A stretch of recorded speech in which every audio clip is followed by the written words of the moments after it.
Hey horror fans, welcome back to Room 237 as I continue my marathon of 80 slash films. This time I'm doing 1983's Scalps, which, silly name, but check out that cover. That looks like an 80s power metal, early death metal album cover, if I ever saw one.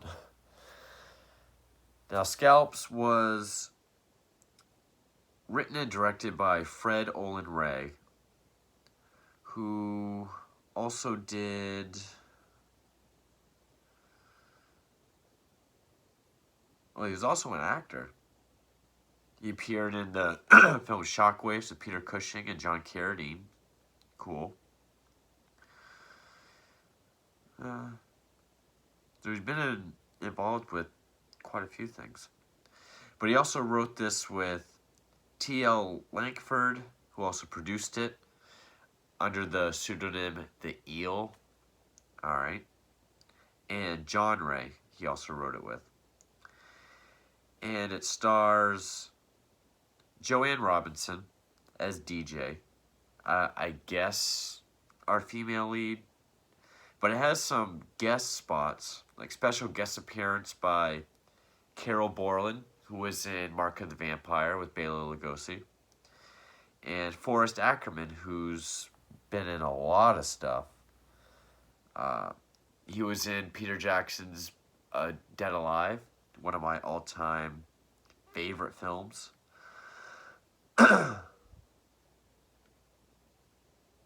there's some sexual misconduct stuff with him from the 60s. Okay. But anyway. It was made on a very tiny budget of $15,000. And this movie shows it. Now, I'm going to surprise a lot of people, because anyone that has seen this probably expected me to rant on it. I actually kind of enjoyed this film. I did. I see its flaws. I see why someone would not like this movie. I do have my issues with it, but I found this movie kind of charming. I did. For a number of reasons, it's kind of like The Evil Dead, and from some of the reading I've done, I'm not the only one to make that comparison. Very, very, very small budget, it shows. It is an effects film, not nearly as big as Evil Dead, or as gory, but it does have some effects to showcase. Again, extremely low budget. Does deal with, members of the group becoming possessed and attacking the rest of the group. Of course, the possession is through, the spirits of Native Americans, but it has this low-budget charm that both The Evil Dead and Sleepaway Camp have. Now, yes, I will say the acting is deplorable at best. Yeah, the first kill after the intro kill doesn't happen until 58, 59 minutes in. Okay. It is kind of slow, but it's an interesting premise. One that, on top of my head, I can't think of one that I've seen like this for a slasher film, which is, you have these 6, I guess, college students going on this archaeological dig. Their professor can't go. Their professor is told he has to stay behind for, inventory or something. Which, I believe he was the one that was played by Fred Ackerman.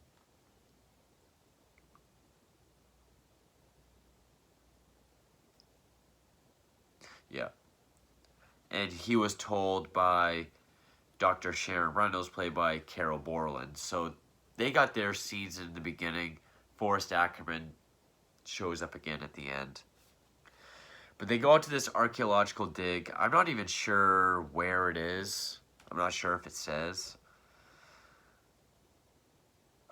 California desert. Which it kind of has like a Hills Have Eyes kind of vibe. Not in plot. Certainly with how it's made. I mean, you have no money, just go out in the desert and just shoot the fucking thing. You have this girl, DJ, played by Joanne Robinson. She's kind of new to the group. Because you have... It said 6, but...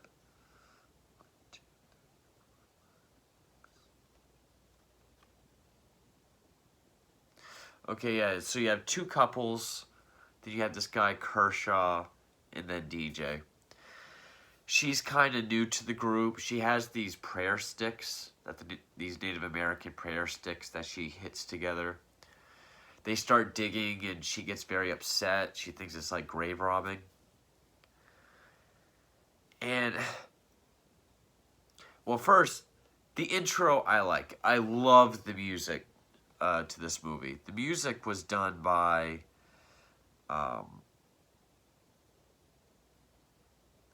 Drew Newman and Eric Rasmussen. Okay.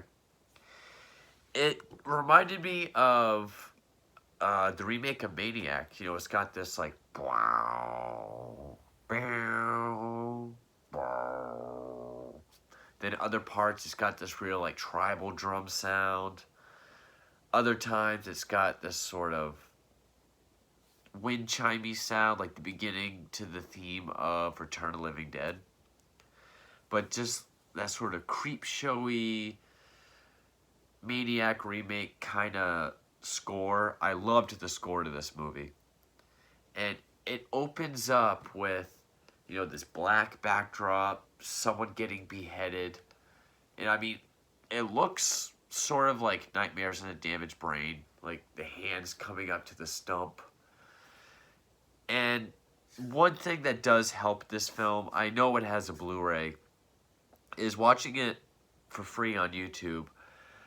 If the Blu-ray looks like this, good. Because it is the low, degraded, poor quality VHS transfer. Which I think does help the effects. It does help the mood and the atmosphere. Personally, I love it. I'll take VHS quality over crisp, clear 4K any day. It's just, I love how that looks. So that really helped.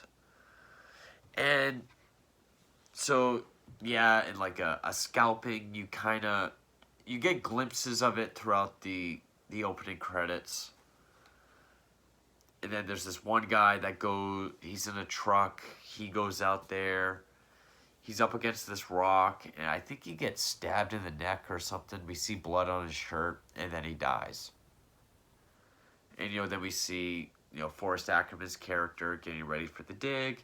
He's told to see Carrol Borland. She tells him he can't go. He's got to do inventory. He sees our 6 college students on their way. They have car trouble. Stop at the gas station, get help. Then they get out to the dig site. So to catch up. So they're sitting there at night, and they're talking about some of the stuff they found, how DJ's a little sensitive. It's kind of like grave robbing to her. This one couple, is it Randy? Randy and Louise. Randy's played by Richard Hench. Louise, Carol Sue Flockhart. They go out, they're making out or whatever. And while they're doing that, this guy, Ben, he's like the leader of the group. He's in the tent sort of recording their finds. And he has this bowl, like a grinding bowl. And we see like this superimposed face, like where the bowl is, and then we see it's full of like blood. Which I will say, the makeup for like well, I'll get to that when the possession starts. And then him, Kershaw, and DJ are now sitting outside. Him and Kershaw are like, blood, why is there blood? doesn't explain why there's blood in it. And they're sitting around the fire. Randy and Louise are out doing their thing. And they hear these like tribal drums and chanting. Randy goes to follow it, and he finds this teepee. He gets close, there's like an explosion, and like a cartoon, his face is all black. Everyone's sitting around the fire. Randy starts acting a little odd. We get the idea that's how he's possessed. Now, why is the teepee there? If there's a physical entity enough to set up a campfire in a teepee, why does he have to possess? But supposedly it is this one Native American named Blackclaw who specialized in black magic. His spirit is the one that's doing the possessing. So after that explosion, and he has like a necklace of some artifact on it, he's now possessed. He started acting kind of like, hey, let's go for a walk. They'd be like, they say something. They go off, so him and Louise start to kiss. He's getting rough with her. She slaps him, he slaps her, and then he rapes her. And again, with the music, the quality of the video, and just some of the odd, raw camera angles, it's a pretty visceral rape scene for 1983 for a slasher film. Some of this kind of felt like an Italian film in some ways. I know there is an Italian film by Bruno Mattei called Scalps as well. I think that's more of a Western action film, at least a Western. So, and then there's this weird scene when he's done raping her. Like, again, because of the quality, it's kind of hard to tell, but like his face starts to look all gray with veins and bleeding. His chest, he gets marks on his chest.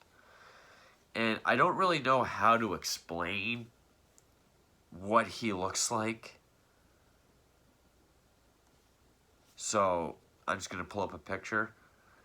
But, oh, and also, we get like this weird cat person that shows up from time to time.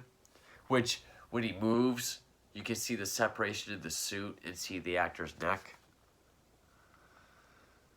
The corpse of the guy in the beginning shows up a couple times, which, that's a great effect. Okay, this might be the only one we get, but imagine like an old witch mask. That's what he looks like.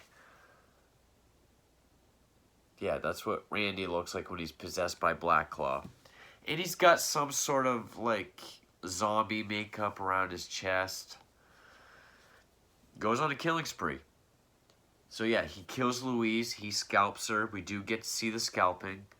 He slits her throat. Well, he slits her throat, then he scalps her. We see it. Decent effects. It's mostly just bloody.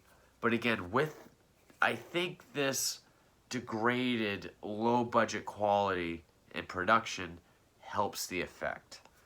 Like, if this was 4K and sharp and clear, we would see all its imperfections, and I think it would lose its charm. Again, I just love the look of that anyway.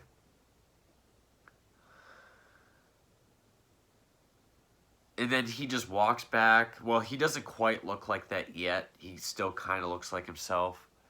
He just shows up and he's like, Louise needs help. They all...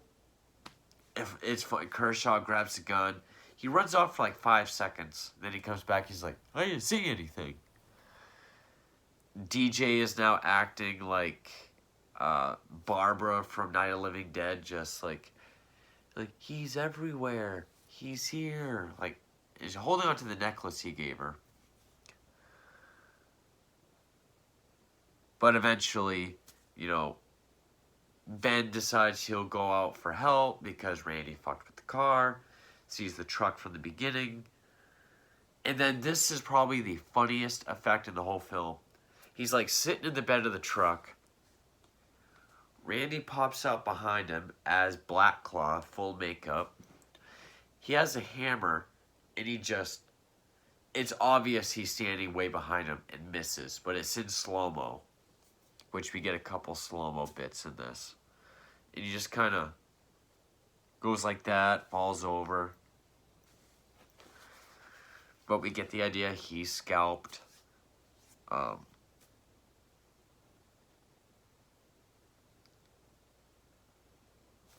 So now it's Louise, Kershaw, and DJ. Kershaw's like, well, wait till morning. If he's not back by then, we'll go look. She tries to sleep. She hears his voice calling her. And it's like disembodied, so it's like very dry. Follow my voice. Follow my voice. Follow my voice. So she does. And he like jumps out again, and he's made a bow and arrow out of sticks. So she's running. He shoots her with 3 arrows. I don't think we see blood on her shirt, though. She's running. He shoots her 3 times. Grabs her by the head. Then, of course, they cut. We don't get to see the scalping. And oh, wow. I'm already kind of forgetting how it ends. I remembered most of it. I just got done watching it. But basically,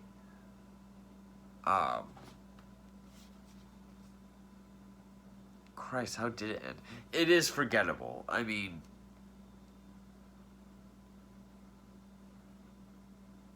basically, Kershaw gets killed, and then DJ ends up being the final possessed one, I guess. Ultimately, it ends with the professor, Forrest Ackerman, showing up the next day. It shows him going into the tent. He screams, but then he falls out. There's an arrow in his eye. Oh, Kershaw gets decapitated. That's right. Because we see DJ's now the possessed one. Her makeup isn't quite as laughable, but she has an axe. And then his decapitation is the one from the very beginning. The writhing and reaching, like the nightmares and a damaged brain decapitation. So then Forrest Ackerman shows up, and then when he dies, camera just zooms into the tent, and she's sitting there with her prayer sticks. And she just looks up, and her face is Black Claw possessed. I do see the Evil Dead in this movie. Granted, Evil Dead is infinitely better. I mean, it's my 5th favorite film of all time. But I see the incredibly low budget group of friends, not so much one by one, but a number of them get possessed. They go through changes with makeup. They attack the others. I loved the score. It's the best score I've heard in a while. Especially revisiting all these old slasher films. I love that Creepshow, Maniac remake sounding score. Plus all the different bits. The tribal drums, that sort of wind-chimey sound. Yes, the acting is completely deplorable and terrible. But it looks like they made an effort with the Black Claw makeup, the gore effects, which I do got to get. I made it a point to give them credit as well, because the special effects were done by 3 people. Special effects. Okay, it's not those ones. Those like the pyro guys. Must be under makeup. Bart Mixon, John McCallum, and R. Christopher Biggs. 2 of these guys actually have pictures with their names. I'll see what else they did. Oh, they also do music. Okay. Art department for Phantasm 2. Okay, John McCallum did special effects for Biohazard, 1985, which I think Carrol Borland was also in. LA Street Fighters.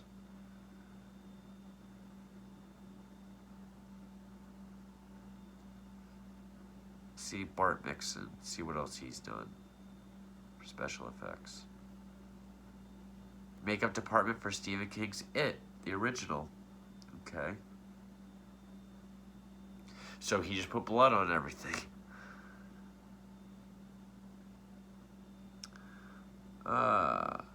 Special makeup effects technician, Rob Zombie's Halloween 2. Right. Necronomicon Book of the Dead, Return of the Living Dead 3, Pet Sematary 2.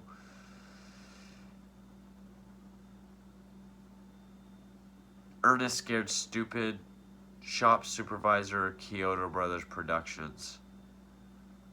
Oh. It's because he fabricated some of the clowns from Killer Clowns from Outer Space, which would later be used for some of the trolls in Ernest Scared Stupid. Okay. Special effects makeup crew member, Texas Chainsaw 2. Okay. So you had competent people behind the effects. And it's not a big, extravagant effects film like, say, The Evil Dead. But when they are there, they're there. And they have their charm to them. So, over 20 minutes in, I don't think it deserves that. But I could say this is an underrated slasher. I really would. I enjoyed this movie. Yeah, it's slow. Yeah, it takes 58 minutes to get to the first kill. But we pretty much have a kill every 10 minutes after that. The story, was kind of reminiscent of Evil Dead. But if you take that out of it, I think it was an interesting concept. This archaeological dig, Native Americans start to get possessed and go on a killing spree. I like the idea. Again, I see the flaws with this movie. I really do. I can see why people would not like it. Just, I happen to enjoy it. I had fun with it. And with this very horrible, very, very low budget, very, very low production, degraded VHS quality, I thought it just made it all the more charming and fun, especially the kills and the effects. But Scalps, even though I see why people wouldn't like it, I'm going to say I think it's underrated. I actually had fun with it. But anyway, thank you for watching.